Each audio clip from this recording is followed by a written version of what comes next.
Um abraço aí para o meu amigo Igor Ventura, que também fala muito sobre mediunidade e autoconhecimento. Tem que dar certo um dia para você estar aqui, hein, Igor? Tá demorando para a gente poder conversar. E um abração para o Diego Roque, que a gente falou no começo do vídeo. Ele fez uma pergunta bem interessante, que é a seguinte: pode acontecer de uma pessoa que passou por uma cirurgia espiritual abrir a mediunidade? Disse que é um ótimo convidado. Obrigado, Di. Claro que pode. Porque muitas vezes o processo da cura está no autodesenvolvimento. Muitas vezes não, sempre. Todo o processo de cura interna que ocorre em qualquer setor é um desenvolvimento interior muito grande.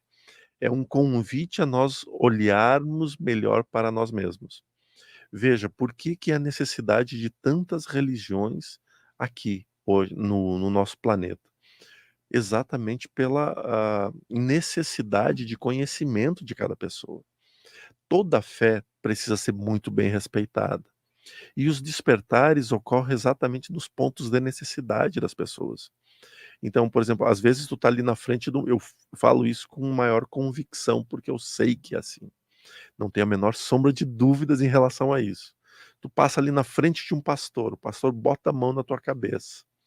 Cara, tem um espírito ali operando e ele vai operar e ele vai mexer daquele fiel e aquele fiel vai estar curado. E aí, claro, se atribui ao Espírito, ao Divino Espírito Santo, né, o Espírito Santo, ou à força do pastor. Mas nada mais é do que um espírito da falange médica, o Dr. Bezerra de Menezes, se não ele próprio, ali fazendo aquela atuação, né, fazendo aquela operação.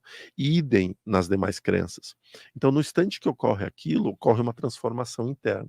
Essa transformação interna abre parâmetros muito grandes de percepção, de fé, de autoconhecimento. Nesse momento, a mediunidade pode sim aflorar, mas precisamos compreender que mediunidade não é vidência e Uhum. psicofonia.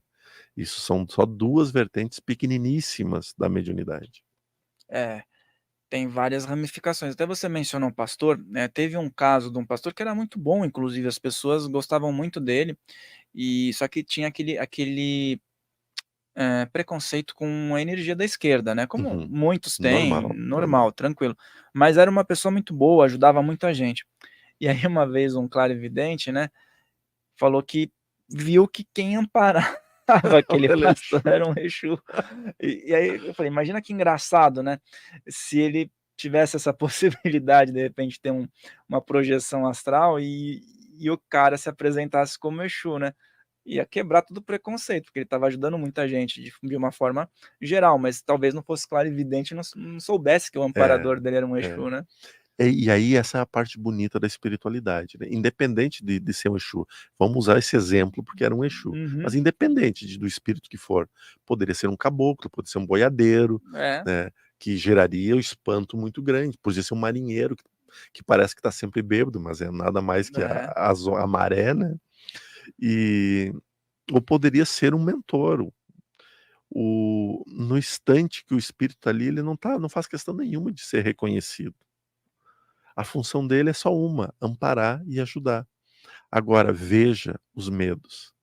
Tudo aquilo que nós tememos é porque nós sabemos que temos. É verdade, e muitas vezes a gente teme no dia a dia, né, coisas que, por exemplo, alguém pode fazer de mal pra gente, né. A intuição chegando já. A gente teme aquilo, mas a gente só sabe que aquilo é mal, porque aquilo existe É, também um pouco dentro de nós, né. exatamente, exatamente. Veja assim, nossa, eu tenho a sensação que estou sempre sendo observado. Está, realmente está. Está. Os corpos espirituais perceberam, já viram, já se comunicaram e te falaram, ó, tem gente aí.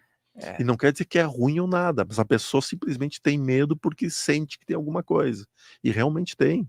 Então, as pessoas que mais têm medo de espírito são os que mais têm contato com o espírito, com o viu? espírito. E principalmente no começo da trajetória, né, eu quando era bem novo, eu tinha isso. Eu não podia, eu estava num lugar, eu percebia que tinha alguém ali, às vezes falando alguma coisa, a clareaudiência, né, que é a clareaudiência também é a voz mental, né, aquilo que a gente Uhum, capta, né. exatamente. Então vinha muito aquilo, e eu precisava sair do lugar. minha mãe falava, nossa, esse menino não consegue ficar sozinho em lugar nenhum. Daí foi levar em psicólogo. Minha mãe é espiritualista, mas ela foi levar no psicólogo por ela ser também. Mas era bom, por um lado, mas o espiritual ali não era trabalhado. Então, essas manifestações de achar que tem alguém ali, não era piração como na cabeça de outras pessoas, né? É. Até hoje, né? Acontece, mas agora eu sei. Falar, tá, agora eu já sei, né? No seu caso também deve ter sido parecido. Você já sabe, tem o tempo todo alguém. Quando é da luz, a gente fica tranquilo, né? Tá sendo amparado. E quando não é da luz, a gente procura parar, né? Quando tá incomodando demais, eu mando sair lá de casa. Ó, sai. Sai aqui dentro. Hoje não. Né? Porta da rua é serventia da casa. Né? Às vezes dá vontade, né? É, De falar, pô, dá um pouco de é, paz aí pra mim, que eu já não tô afim de dialogar com ninguém, né? né? Não, e às vezes tu tá quieto lá e começa barulho na geladeira, barulho na cozinha, tu fica, hoje não, cara. Mas ainda às vezes dá medo.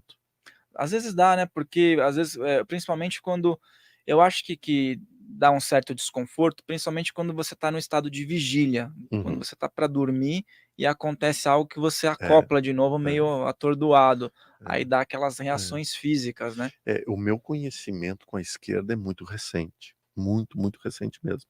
Esse ano, né, para mostrar quão recente é. Uhum. Esse ano. E eu lembro que a primeira vez que uma irmã me recomendou, não, então faz isso. Ela fez lá eu não sei como se chama, Uma mas era firmeza lá, uma tronqueira. uma firmeza, na sacada, né, na Uhum. varanda que era para Exu. E aí fui lá, fiz tudo que tinha que fazer, né, despachei, deixei ele num lugar, como pediu tudo. E aí eu voltei para casa e eu comecei a ficar inquieto. Comecei a ficar inquieto. Nossa, que energia é essa? Uma energia forte pra caramba, que gerava estranheza, né? Gerava estranheza. Aí eu mandei mensagem, né? Disse, fulano, seguinte, ó, tô sentindo isso.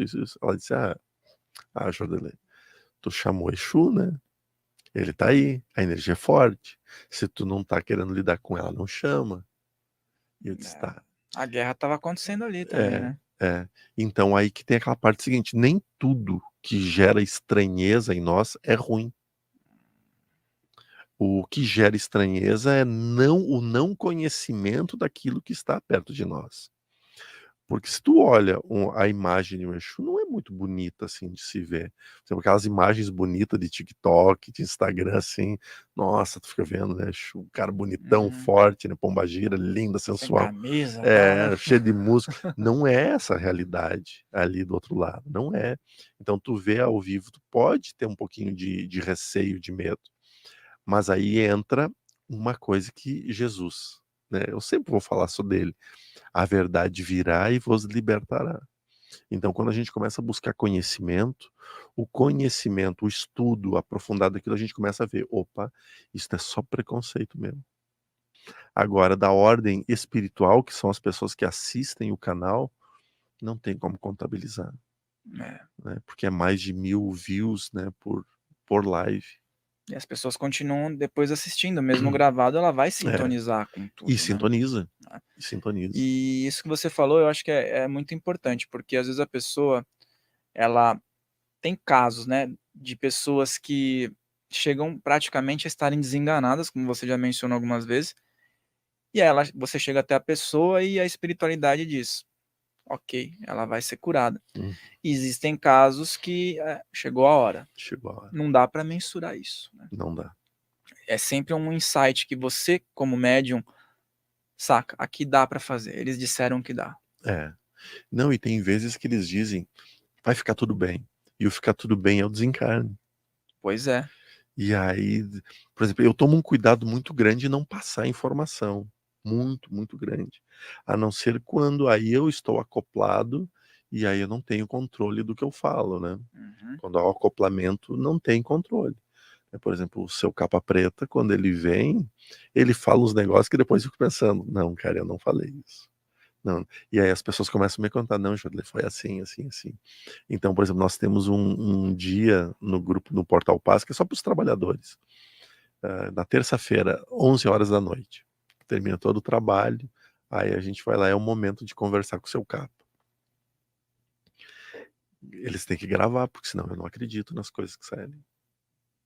A velocidade da informação e o contexto também, né. Não, e apaga, né, o médium fica completamente apagado. Então é os momentos mais intensos de mediunidade que tem ocorrido comigo, com seu capa preta à noite. E ele fala na cara das pessoas: "Não, isso não vai acontecer, isso vai ser assim, assim, assim". E aí tu fica pensando: "Meu Deus do céu, e se não acontece isso, eu tô ferrado, né". Porque ainda existe a mediunidade, ela traz a incredulidade mesmo para o médium, Uhum. né. Raros são os médiuns que dizem assim: "Não, não, eu não duvido de nada".